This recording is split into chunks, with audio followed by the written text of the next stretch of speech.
Hello. Hello சொல்றா. என்னடா வேலைக்கு போயிட்டு வந்துட்டியா? இப்பதான் வந்தேன் வேலைக்கு போயிட்டு. எப்படி மச்சி மண்டே கூட சலிக்காம வேலைக்கு போயிட்டு வர? எனக்கெல்லாம் மண்டே வேலைக்கு போனாலும் டென்ஷன் ஆகுது. மயிறு எல்லாருக்கும் அப்படிதான்டா இருக்கும். நான் இன்னைக்குதான் நான் கஷ்டப்பட்டு வேலைக்கு போயிட்டு தான் வந்து டயர்ட்ல படுத்துட்டு இருக்கேன். எப்படிதான் போறாங்கன்னு தெரியல. ஒருத்தன் என் ஆபீஸ் ஒருத்தங்க மச்சான் சிரிச்ச முகத்தோட பல போவான் மண்டே ஆனா வேலைக்கு. பாடுறா எப்படி? எனக்கு என்னமோ டவுட் இருக்கு.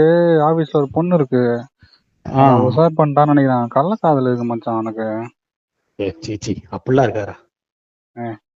நான் தான் சொல்றேனே, அவன் பொண்ணு இருக்கிற ஆபீஸ்லன்னு. அப்படி பார்த்தா என் பொண்டாட்டி கூட ஜாலியா போறான் மண்டே, அதுக்கான அப்படின்னு அர்த்தமா? போறாங்களா? ஆமா மச்சான், அப்ப ஏதோ இருக்கு மச்சான், கள்ளக்காதல் இருக்கு மச்சான் ஒய்ஃபு கூட.